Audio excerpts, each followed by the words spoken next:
And welcome everybody to Creators Corner. My name is Chris Barrows here on the Tabletop Express, and I want to welcome you aboard for another episode. And I'm excited to have here with me, returning to the channel, previously seen on a fantastic roundtable discussion that I will make sure I drop at the end of this video once it's published, which was a roundtable about color blindness and accessibility in regards to that. So really great conversation, but Peter McPherson is back. Peter, welcome back to the show. Thanks so much for having me. Great to be back. Well, I'm excited to have you back on the show for a variety of reasons. One, big fan of Tiny Town, so certainly that's part of it. But you have, I think, an interesting take in terms of Tiny Towns as a game. It was a game for me that I'd love to dive into a little bit as we get into this, but we always start every episode the same. So I want to hit you with the question that everyone's been asked, which is your board game origin story. What's the thing that got you into this hobby in some way or form? And again, this can go back to when you were a kid to more of an adult as well. So my whole family has always loved games, and whenever we get together, it's just always been one of the main focuses of the gathering, whether they're simple card games or, my dad taught me how to play Risk and later stuff like Acquire. So my family was big into games. And then in high school, my friends and I found Carcassonne in my basement. Don't know when my family came across it. We definitely never played it before. It was probably shrink wrapped. So I decided to crack it open and we played it and our minds were blown. And then shortly after that, we discovered Catan. I think those two games were pretty much, we were like, this is it. These are all the board games there are. We played each of them 100 times through high school and it was great. And then in college, I discovered the world of modern board games and got really into those and used them as a way to, hang out with friends and meet new people and stuff. So, and pretty much since college, I've been playing board games quite a bit. I play mostly medium weight to lightweight stuff. I love party games and, up to like some midweight Euros and stuff.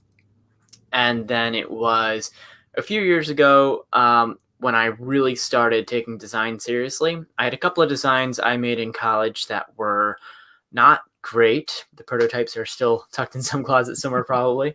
But I had a sort of dull desk job, and that's when the idea of Tiny Towns sort of came to me, just doodling at work. So I made a prototype as quickly as I could and played it with friends and lots and lots of playtesting, and then it ended up pitching it to AEG. So let's go to that origin story because you've started to take us down that line. You're obviously in another, you've got your job. You're doing this kind of on the side. I guess you could describe it as almost a passion project in a sense. And where did the original idea for it come from? Because you talked about the prototypes and a lot of things in the closet. What was the one that made you think this is the one that I'm going to really run with and actually try to continue to build and maybe get this pitched out?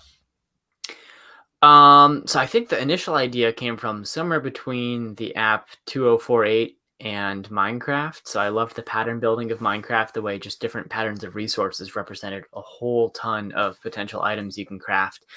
And then in 2048, that glomming mechanism of things taking up less space by joining together, I found super satisfying. I wanted to realize that in a board game form somehow. And I'm sorry, you asked, there's another part to that question. No. So what was it the one that made you really, from the origin of it to the fact that this is the one that I'm actually going to pitch? So obviously there's the origin that you just described, but what made you say this is the one that I'm going to get ready to pitch this? And I know playtesting probably a big part of that. Yeah, so Tiny Towns was the first of my designs that didn't have fundamental problems from the start. And exactly 0 of my games since then have gone like that. So I think it was encouraging to have a game where right when I played it the first time, there were so many elements that stayed the same. It was a 4x4 grid. There were 5 resources. There were 7 building types. I think the patterns of the buildings were even the same as well. A lot of things just worked. And so I stuck with it because the wheels didn't fall off the very first time I played. And then, as you said, lots and lots and lots of playtesting, probably 100 to 150 playtests before I started getting ready to pitch it. And as I said before, exactly 0 of my prototypes have gone like that since. The wheels always fall off right away. And Tiny Towns was just a happy accident. So would you describe, I guess, would you describe yourself as really particular, I mean, a perfectionist, particular, or like, how do you describe yourself kind of as a designer and in your process? Because obviously, you know, Tiny Towns, there's Tiny Towns and there's 2 expansions to Tiny Towns. So you've evolved the Tiny Towns game with those 2 expansions, but you've described the fact too that some of the wheels falling off on some of the other ideas. So how do you kind of process and decide, what's next and when to move on from a prototype that maybe isn't working for you? Well, I'm pretty picky with my designs, and I feel like I can tell very early on what's going to work and what isn't. Sometimes I have an idea. I always try to make a prototype as quickly as possible, just with index cards, spare components, whatever I have lying around. And I always solo playtest before I show it to anyone else. Sometimes once I sit down and I start moving around pieces and thinking about, okay, these are the sorts of decisions you might face in your turn, or maybe I have even more mechanisms figured out in my head than that. If it doesn't work right away and I can't feel that spark, I tend to sort of let the project drop, but I try not to give up on something until I have put it on the table in some form and tested in some capacity. While I'm really envious of people who have tons of ideas they're super excited about, I'm really only excited about a small handful at a time because I'm super picky about them. But I find that I am really excited about whatever 2 or 3 games I'm working on at any given moment. And those are usually the ones that hit the table, and I could feel the spark. I could feel, okay, there's something here. There's stuff I can work with. So I always try to just get the designs to the table as quickly as possible so I can make that decision. I'm going to commit to this project, or I don't think this one's going to work out. No, I think that's I like that because I think I do run into a lot of games that, and also often it's Kickstarter, but it's not just Kickstarter. You run into these games that clearly feel incomplete or they need rebalancing, right? There's just something off about them. So I think that there's something to be said about just being a perfectionist almost in a sense, or not even perfectionist, but being critical of your own work. Not everyone can do that, actually. I think that's a skill. But one of the pieces of that you mentioned is the playtesting in particular. Can you talk a little bit about the playtesting process that you in particular took Tiny Towns through, and how that maybe has evolved since? And I'm not speaking necessarily to the fact that we have online per se, because I think everything's been play tested online in the past year and a half, but just overall, what are you looking to get out of a play test and learn from people playing your game? It's definitely changed a lot. I think with Tiny Towns, I started as simple as possible. I would put it in front of friends. I would play alongside them and then look them in the eye and say, "Is this garbage? Please tell me." And people said no, and people said what I assume was genuinely that they really liked it. And so then my next step was, okay, to make sure my friends aren't lying, I'm going to take it to strangers and look them in the eye and say, "Is this garbage?" And then when strangers said no, I was like, okay, I think I have something good here. And then I got into the nitty gritty of balancing and coming up with more building types and stuff like that. And while I still ask the question of, is this fun? Is this worth pursuing?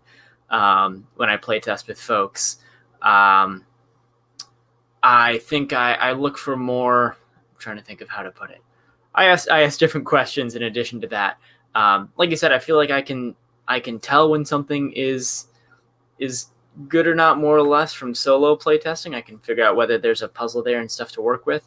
But my main playtester group is also very different from my extremely kind, willing friends who played all of my prototypes back in the day. They still offer to play a lot, which I really appreciate. But I have a local design group now. Of course, now we playtest virtually online, as we have for the past year, going on year and a half.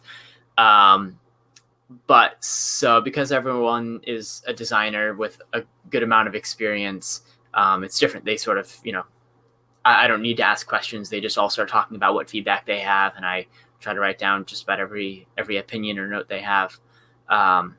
So it's almost it's a collaborative, process in many ways, and I definitely owe a lot of my designs to the feedback I've been given from playtesters.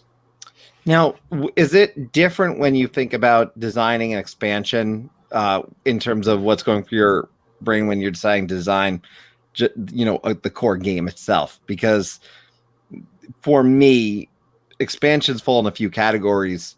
There's certainly the ones that like you feel like you must own. There's also the expansions, and meaning no offense to the game, but for example, Champions of Midgard, I love the game, but you couldn't get me to play Champions of Midgard without the expansions. I Mm. don't necessarily feel that. I don't feel that way with Tiny Towns, but I'm wondering what your process and how you kind of look at designing an expansion because it is adding to a world, and you've got two which are vastly different.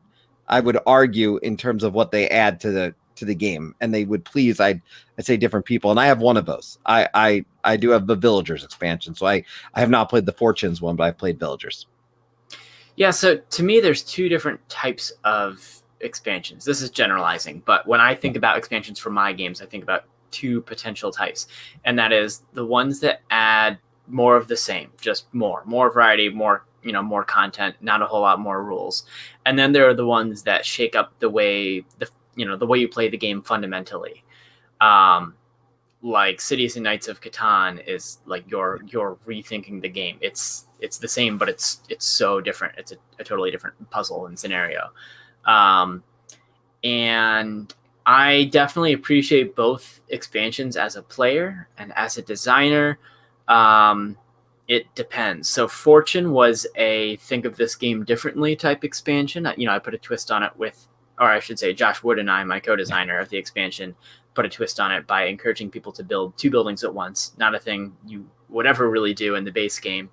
And then Villagers, we talked a lot about, do we want this to be a more of the same, just more content type expansion, or do we want this to be a new thing? And we both were really enamored with the mechanism of villagers that move around your town and do cool stuff for you. But we also heard a lot of people say about Fortune, I wish this were just more cards because I wish we had more variety. So we try to give people both with that expansion rather than deciding what type it was going to be. Because there's all the new building cards that you can just throw in without really needing to open the rule book, really, except for a couple of references maybe. And then there's the villagers that, like Fortune, offer a different way to experience it. No, and I do like so I think one thing that was interesting is I picked the Villagers because I was looking for a little bit more of the same, still a little bit different. And that was great because I was able to kind of do that. Some games I know obviously have also taken a modular approach to expansions. For example, Splendor has an expansion that's literally a box full of modular ways to play the game, which I always find fascinating, which seems to be I'm seeing that I feel like I see that more than when that actually came out now. But uh, I think the other part of designing a game, and you mentioned this, is the rule book. And I'm wondering because I have not talked to anyone about this on Creators Corner. What goes into the rule book for you? What is the thing you need to get in there, and what is the process of creating that rule book? Because I go to Kickstarters and I see the fact that people are saying having the users proofread it, and there's just so much in there, and people are incredibly picky. I find about the rule book these days. Yeah, so I just had my first two, I guess, professional rulebook jobs with AEG. I can't talk about any of the projects that I'm doing for them, but it was very challenging in a surprising way. I always write rulebooks for my games once they start to solidify in their design. And by the time the game is done, I try to have a rule book that could be blind play tested so people can um, experience the game without me coaching them and walking them through it. And it's a very different experience writing a rule book because the game doesn't exist in my brain. It exists in someone else's brain. And so I read whatever notes or rules they have over and over and over until I feel like the game just about exists in my brain too. And I can write the rules for it. But the way I feel about rules, and the reason why I think there's so much discussion about rule books, is I really don't believe there is one correct way to write a rule book. And on the same note, no, I don't think there's a correct way to teach a game. I think all players out there are going to have a slightly different preference for the order and the way in which they want to receive information. Some people like to learn from reading the rulebook themselves. Some groups read the rulebook aloud to the table. Some people like to watch a how to play video. Some people just want to be taught by someone who's played before. I think no matter what, there's there's going to be some way a rulebook could be better for a given player because they would just want the information in a different order. And then, of course, there's the issue of you want the rulebook to very easily get players into the game the first time they read it, but it also has to serve as a reference guide for when you have a question mid-game. And how do you make a rulebook that serves both purposes? I wish I knew the answer to that, but I've tried my best. I always find it interesting because there's some that will come with like the reference book. Marvel Champions in particular, I play all the time, has a entire reference guide for all the keywords. A lot of fantasy flight games would actually do that because there are so many different key phrases. But it is interesting to me because is the reference, that's kind of what I was going to ask you, that you've already kind of spoken to it, was does the rule book in your mind have a reference, or does that need to be a separate thing? And I guess really it depends on the game. It really varies on what the game is, and I guess the size of it to an extent. Yeah, I mean, I think the ideal rule book, if such a thing exists, would do both. I like the idea of a separate reference rule book, and I like when games do that. It can be helpful. I especially like the way Aaliyah lays out their rule books. If you've ever read one of theirs, they've got the rules that you read the first time you're learning the game, and then this skinny 2-inch wide column of these are the important points. These are the things you would reference when you're looking back, and it's just so handy and simple. You just look to that column, you flip to the section that discusses what you're looking for, and usually there it is right there. So I think that's a really nice way to do it. But yeah, in an ideal world, the rule book would somehow be the perfect combination of both. I mean, I think, headers laid out nicely, separating the topics the way you would expect them to, can lead you to the question, but they're really two different things in a way. Yeah, and do you and when you think about rule books, I'm wondering, what's your style of learning personally when you pick up a new game? Because you obviously work on rule books, are you read the rule book guy, or you go to the video? What was your personal approach? It depends. I think if it's a much heavier game where I'm reading the rule book and having trouble even understanding the core gameplay loop, I go right to the video. Like when I learned Feast for Odin, I started reading the rule book and then I was like, this is not going to work. So then I watched Watch It Played, and Rodney taught me how to play the game. I believe it was Watch It Played. And then I opened the rule book again, and now it's like, oh, this is easy. Right. Read the rule book again. Now I've got all the finer points. Now we can play. So that's my personal preference, and I am definitely the rules reader in my group. That's starting to change. More people in my group are buying games and teaching games at the table, but I don't really have a preference for reading the rules or being taught. I think just because I buy the games, I end up being the one who reads the rules because I always try to know exactly how to play before a given game night. But I am definitely one of those nerds who enjoys reading rule books. So I guess I'll just say yes. I enjoy learning from the rules. I don't mind teaching people games. And I read rule books for fun. In fact, I have this terrible hobby I don't exactly recommend, which is every once in a while I'll go back and reread the rules of some of my favorite games. And almost without fail, I notice some tiny little rule or tiny little exception that I hadn't caught before. And I'm like, oh my gosh, I've been playing this game wrong all these years. It's a really fascinating exercise. Well, I think it's interesting, though, because that's happened to me, too. I was literally working as a poll challenger the other day in my local election, and I brought the rules to, I think it was Rolls for the Galaxy or something with me. I can't remember what it was. Someone lent me something, and I had literally was reading that when people weren't coming in. Mm-hmm. And rules are one of those things that even I go to Azul, and I know so many people, myself included, who the first 3, 4, 5 times they've played Azul, just as an example, they completely played it wrong. And like they were doing something wrong with placement or actually leaving pieces on the board that weren't supposed to be. The simplest thing can change it. But I love rule books, so I understand it. I compare it actually to when we used to have books in video, and I'm aging myself now, but there actually used to be a book in your video game case. Oh, I remember. Yeah, it was great. I loved reading that. I don't know. I missed that. So yeah, it's something my son will never know. So he can enjoy the rule book. Mm-hmm. I'm interested. Just one last thing on rule books from a design perspective. Obviously, the core piece of the rule book is the rules.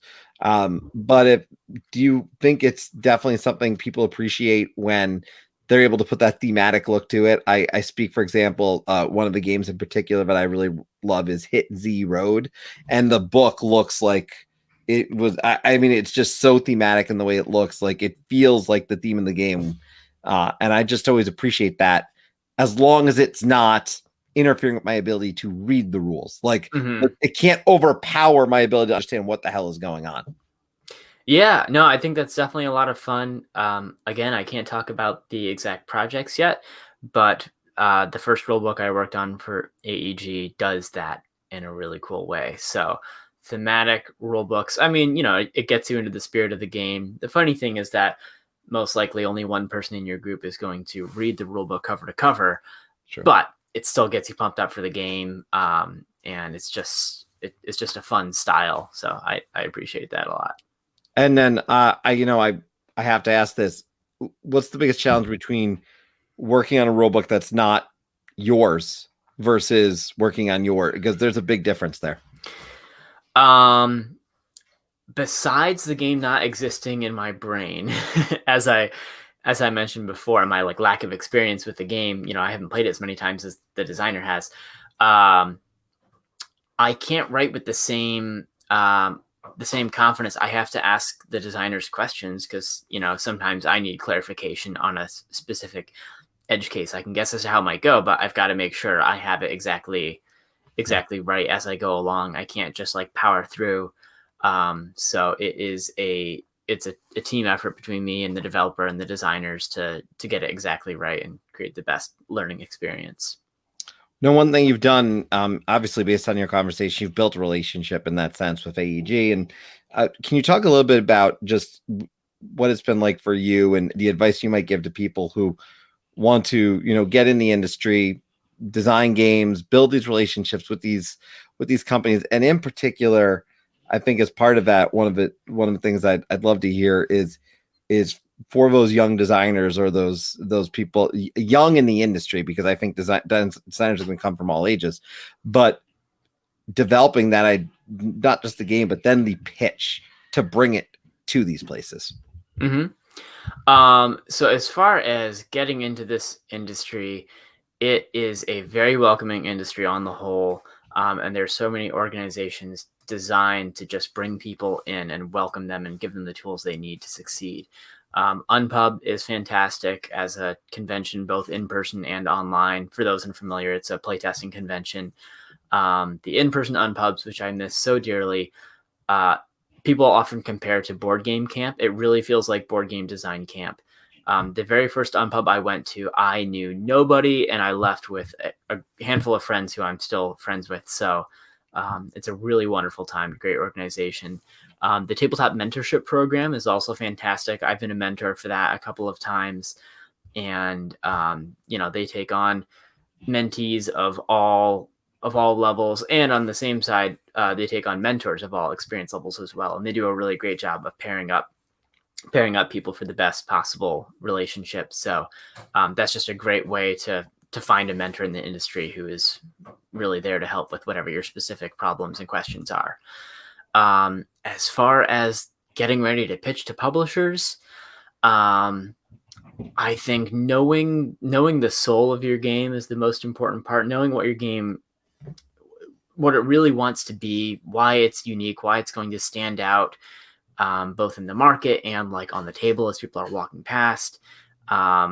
I do think about my games as products a little bit. I don't mean to sound like super cold or anything, but I think about, like why this game? Why are people going to be hooked by this game? Because that's what publishers really want to know is this going to be something we can turn into a sellable product? So take your enthusiasm that you've had for this game, your enthusiasm that carried you through this process all the way to the just about finish line pitching, and find a way to convey that and express that to the publishers.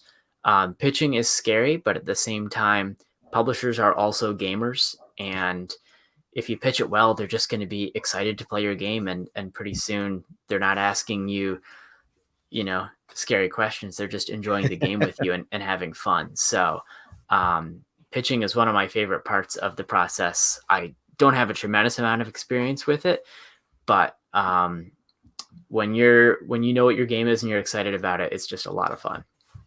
Yeah, I can imagine it's more of a, the first time you do it for anything for in life, it can be scary. So I think that kind of advice is really critical for those who think about it. And for me, I can just say, my son is 8 and we have him just design just for fun. Like, no, let's make a game. And it's these little practices I think go a long way. And they build the confidence. I don't expect him to publish a game anytime soon, but look, you never know, right? Yeah, you never know.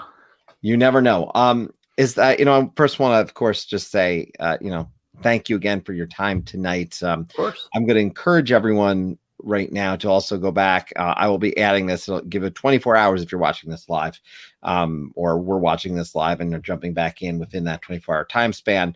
I'm going to link up the accessibility roundtable on color blindness. It was a really good conversation. We didn't talk much to here because I really just think people should go check that out. That was great. Eric Slauson was on that as well, and it was just a great conversation.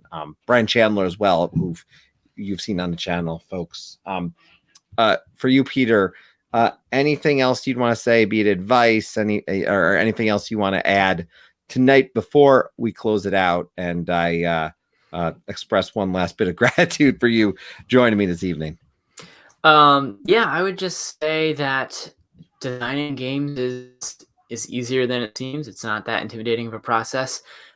It doesn't come with as many rules as other crafts might, and none of us really know what we're doing. So there are no rules to even break or worry about that much. Anyone can design a game if you have an idea you're excited about. And having a great playtesting group is a really important step, I think, in the process, and staying excited and having a community of designers to give you advice and keep you pumped up about your designs. Well, and I would imagine when you're designing, really, there's no such thing as house rules because everything is a house rule until it's finalized. So Absolutely. Well, I want to thank you so much for joining me. Really appreciate it. Just so everyone is aware, we have a few great conversations coming up. I want to make sure that you are all aware of them. So we'll have some other videos out the Creators Corner, but a heavy focus the rest of this month on Creators Corner. We are going to have Eric Slauson coming on, and I want to make sure I mention that specifically. That's on May 27th. So mark May 27th down, I believe, 9 p.m. And Eric's going to be on, and we're going to be chatting with him. So that'll be bringing everyone now back to the channel since we aired that accessibility roundtable. And I'm going to encourage you to go back to watch that. Color blindness is a really interesting topic. And I learned a few things from everyone on that panel, and I know you will too. Peter, thank you for being with me. For everyone who tuned in live throughout, I saw a nice peak of like 12 or 13 of you at one point in there. So really appreciate you all jumping in. And I hope you all have a great evening. And thanks for coming aboard the Tabletop Express.